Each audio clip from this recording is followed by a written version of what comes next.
My name is Jason, and my path to freedom started in 2001 with 9/11. I was a hardcore Republican, and I really wanted to kill some brown people. So I was completely apolitical before that.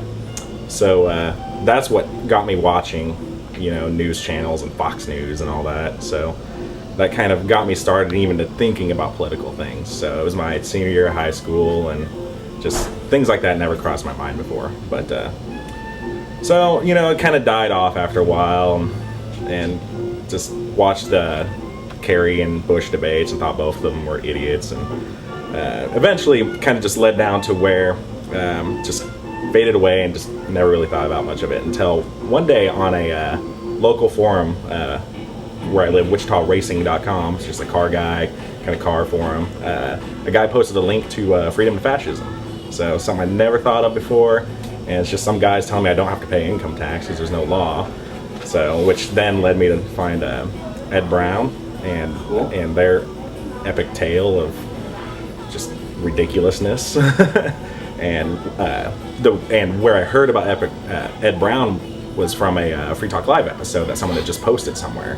So I'd never heard of Free Talk Live either. So I started listening to them, and I kept thinking, man, this guy with the high-pitched voice is crazy, It's just saying all kinds of things that made no sense. But I kind of like that guy who, Mark, I think his name was, at the time. So just kept listening to them. I ended up having a work schedule that put me in front of a computer until 8 o'clock at night. So I'd end up listening to them every night, at work, and just, I don't know, it's like the whole idea of small government took a long time to click, but then once I realized that, it took only a few weeks to go from that to the idea of just a voluntary society.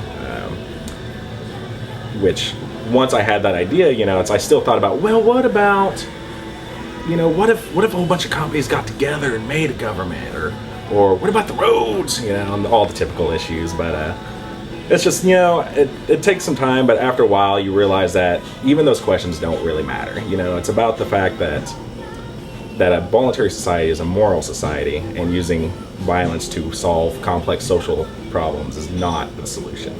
So after that, it just kind of led to me to listening to things like Free Domain Radio and Stephen Mall News material, and just and you guys.